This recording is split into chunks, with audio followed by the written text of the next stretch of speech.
সম্মানিত দিনদার ইমানদার মুমিন মুত্তাকি ভাই ও বোনেরা ও আমার প্রিয় যুবক ভাইয়েরা, স্ক্রিনে যে মেয়েটি দেখতে পাচ্ছেন, নিশ্চয়ই আপনারা ওনাকে চেনেন।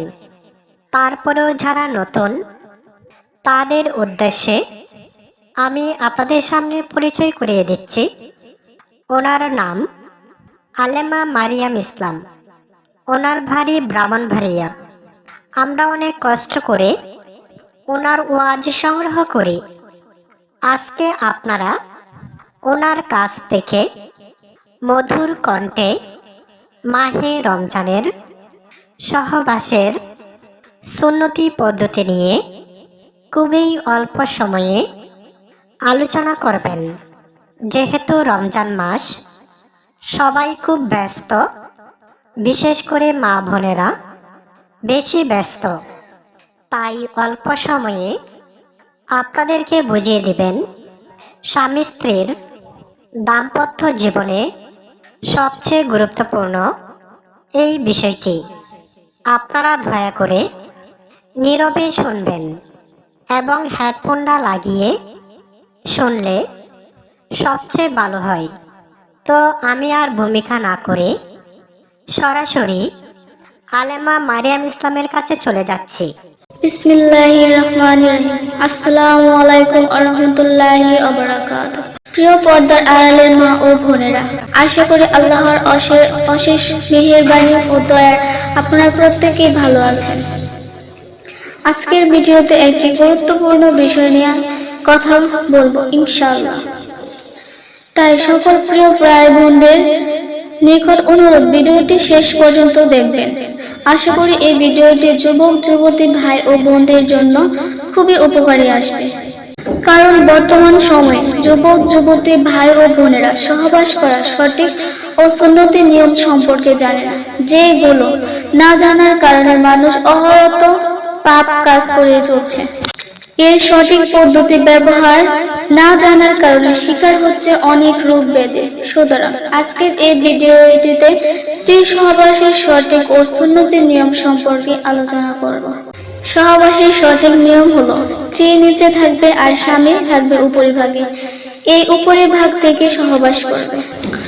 মহান আল্লাহ তাআলা পবিত্র কোরআনে সূরা আরাফের 189 আয়াতে বলেছেন, অতঃপর যখন পুরুষ তাকে ছেয়ে ফেলেছে, তখন সে এক লঘু গর্ভ ধারণ করেছে এবং সেটা নিয়ে সে চলাফেরা করেছে। বর্তমান সময়ে ডাক্তারগণ এই কথা বলে থাকেন যে স্ত্রী নিচে থাকবে আর স্বামী উপরে থাকবে। সহবাস করবে, তাতে সঠিকভাবে গর্ভধারণ হবে। স্ত্রী যদি স্বামীর উপরিভাগে থাকে বা উপর থেকে সহবাস করে, এমন অবস্থায় যদি স্বামীর বীর্যপাত হয়ে যায়, তাহলে চিকিৎসা বিজ্ঞানীদের মতে তখন সম্পূর্ণ বীর্য বের হতে পারে না, ভিতরে অনেকটা থেকে যায় অথবা বীর্য মূত্রথলিতে চলে যায়, যার ফলে অনেক জটিল সমস্যার সৃষ্টি হয় এবং সেখানে পাথর হওয়ার মতো ঘটনাও ঘটে। এছাড়া আরো নানান রোগ হওয়ার আশঙ্কা থাকে।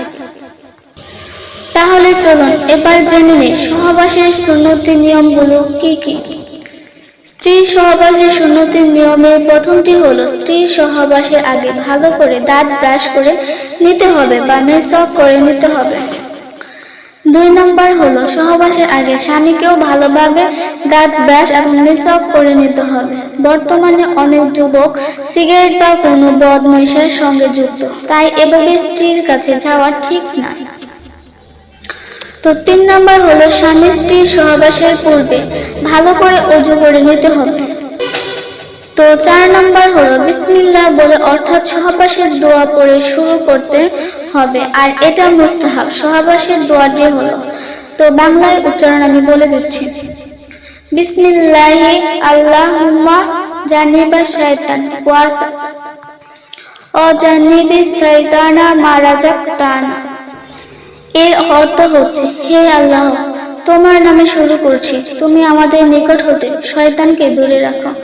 আমাদের এই মিলনের ফলে যে সন্তান দান করবে, তাও হতে পারে শয়তানকে দূরে রাখো। তো 5 নম্বর হলো, স্বামী স্ত্রী একে অপরের সুগন্ধি জাতীয় জিনিস বা আতর লাগিয়ে নেবে। তো 6 নাম্বার হলো সহবাসের সময় কেবলামুখী হয়ে সহবাস করবে না। তো 7 নম্বরে হলো সহবাসের সময় একেবারে উলঙ্গ হবে না। যদি তৃপ্তি না আসে তবে উপরে কোনো চাদর বা কাপড় দিয়ে ঢেকে থাকবে। তো 8 নাম্বার হলো বীর্যপাত হয়ে গেলে সাথে সাথে স্ত্রীর উপর দিকে নেমে পড়বে না, বরং কিছুটা সময় তার উপরে শুয়ে থাকবে। আবার পুরো শরীরের বড় স্ত্রীর উপরে দেবে না, যাতে করে সঙ্গিনীর কষ্ট হয়, এটা খেয়াল রাখতে হবে। সুন্নত। তো 9 নম্বরে হলো কোনোভাবে স্ত্রীর বায়ুপথে অর্থাৎ মল ত্যাগের রাস্তায় সঙ্গম করবে না, কারণ এটা মহাপাপ, যা কোরআন ও হাদিসে কঠিনভাবে নিষেধ করা হয়েছে। চিকিৎসা বিজ্ঞানের ভাষায় এর ফলে উভয়ের কঠিন রোগ হবার সম্ভাবনা থাকে। বারবার বায়ুপথে সঙ্গমের ফলে তা ঢেলে হয়ে যাওয়ার কারণে টয়লেটে যাওয়ার আগে কাপড় নষ্ট হয়ে যেতে পারে। মাশাল্লাহ, কি সুন্দর কণ্ঠ, যেমন চেহারা, টানা টানা চোখ, হরিণের মতো চাহনি, মায়াবী কণ্ঠ, শুনে প্রাণটা জুড়িয়ে গেল। কার কার কাছে ভালো লেগেছে কমেন্টে জানাবেন। তো আমি আজকের মতো ভিডিওটা এখানে শেষ করব। মহান আল্লাহ রাব্বুল আলামিন সকলের মঙ্গল করুন।